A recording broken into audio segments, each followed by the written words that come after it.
Hai, belum kan? Kepotong lagi. Assalamualaikum warahmatullahi wabarakatuh. Saya Nila. Di sini saya akan menjelaskan tentang usul fiqh dari kitab Mabadi Awal. Nah, usul itu secara bahasa adalah pondasi, maaf. Terus habis itu fikih secara bahasa itu pemahaman. Fikih juga secara istilah adalah al-ilmu bil ahkami syariati allati tariquha ijtihad. Ilmu tentang hukum-hukum syariat dari hasil ijtihad. Nah, di sini bisa dinamakan usul fikih itu pabrik. Terus sedangkan fikih itu bisa dinamakan produknya.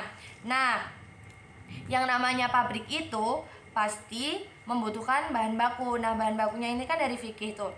Kayak bahan bakunya tuh dari sunnah, Al-Quran, terus hadis, kias, ijma dan lain sebagainya, itu banyak pokoknya. Nah, dari situ baru menghasilkan hukum-hukum seperti halal, haram, terus wajib, mubah, makruh dan lain sebagainya itu ya. Nah, terus di dalam kitab ini juga ada istilah-istilah fikih. Yang pertama ilmu itu ada, habis itu jahal itu tidak tahu, habis itu dzan itu kemungkinan besar benar, habis itu waham kemungkinan besar itu salah, habis itu syak itu kemungkinan besar dan salah itu seimbang. Contohnya ya dari istilah-istilah tadi itu misalnya Nila kan punya namanya Ustadz Budi nih. Nah, Ustadz Budi ini sering parkir motor di samping kelas. Sebut aja motornya ini motor merah ya. Nah, Naila dari kamar menuju kelas ngelihat motor Ustadz Budi ada di samping kelas. Itu terus kemungkinan besarnya itu ada di dalam kelas itu ada Ustadz Budi. Nah, itu namanya donnya. Terus kalau misalnya di kelas nggak ada Ustadz Budi itu wahamnya, soalnya kemungkinan besar itu salah. Soalnya udah masa di samping kelas udah ada motornya Ustadz Budi, di dalam kelas nggak ada gitu kan. Terus kalau misalnya Nila udah datang, udah sampai kelas, masuk kelas ada Ustadz Budi, namanya itu ilmu. Terus kalau misalnya Nila juga udah datang nih ke kelas tapi Ustadz Budinya nggak ada, nah itu namanya jahal, tidak.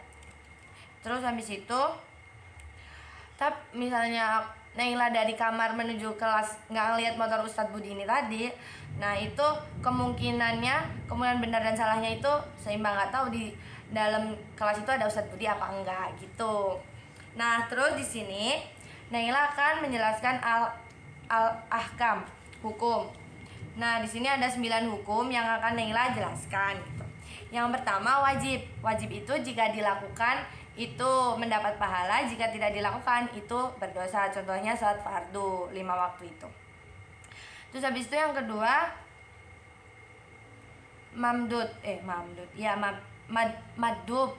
itu jika dilakukan mendapat pahala, jika tidak dilakukan juga tidak apa-apa. Contohnya sholat zuha, terus tahajud, puasa sunnah Senin Kamis gitu. Nah, habis itu yang ketiga itu haram. Haram itu ditinggalkan mendapat pahala, jika kita melakukannya berdosa. Contohnya kita memakan daging babi dan melakukan hal-hal yang haram gitulah ya pokoknya. Terus yang keempat itu makruh. Makruh itu dilakukan tidak apa-apa, jika ditinggalkan mendapat pahala. Terus yang kelima itu mubah. Mubah itu dilakukan tidak apa-apa, dan jika dilakukan tidak apa-apa, tidak dilakukan tidak apa-apa. Jadi hampir semua kegiatan di muka bumi ini tuh mubah gitu. Misalnya Naila pakai gelang, kalian nggak pakai gelang. Terus kalian pakai jam tangan, Naila nggak pakai jam tangan. Pokoknya misalnya dilakuin Naila pakai, kalian nggak pakai, itu nggak. Pokoknya gitulah ya. Terus habis itu yang keenam itu sahih. Sahih itu adalah rukun dan syaratnya terpenuhi. Nah, bentuk lain dari sahih ini sah. Nah, rukun itu sesuatu yang harus dipenuhi dalam kegiatan tersebut. Kalau sedangkan syarat sesuatu yang harus dipenuhi di luar kegiatan tersebut. Contohnya nih ya, kan sholat tuh. Sholat itu ada rukun sama syarat sahnya kan. Nah, rukun itu kan yang di dalam kegiatan itu. Nah, misalnya kita ambil rukun dalam sholat itu membaca surat Al-Fatihah. Nah, berarti itu kan Al-Fatihah harus dilakukannya di dalam kegiatan itu, berarti waktu sholatnya baru dilakukan. Kalau syaratnya itu tadi kan di luar. Kayak misalnya syarat sholat itu harus wudhu. Nah, kita berarti harus wudhu terlebih dahulu. Gitu. Terus yang ketujuh itu hukum batil atau batal. Batil atau batal itu adalah salah satu atau kedua dari syarat atau rukun tersebut tidak terpenuhi. Misalnya kita sholat tapi kita nggak membaca Al-Fatihah, yaitu batal. Kita sholat tapi nggak wudhu, batal gitu. Terus habis itu yang ke-8, hukum yang ke-8 itu rukhsah. Rukhsah itu keringanan. Jadi rukhsah adalah melaksanakan sesuatu, melakukan sesuatu atau bahkan tidak melakukan mendapat keringanan. Contohnya kita lagi azza udur, misalnya kita dalam perjalanan jauh, kita bisa menjamak sholat duhur asar gitu. Habis itu yang ke-9, hukum yang ke-9 itu azimah. Azimah itu melaksanakan sesuatu yang tidak dapat keringanannya. Misalnya kita sholat zuhur 4 rakaat ya 4 rakaat gitu.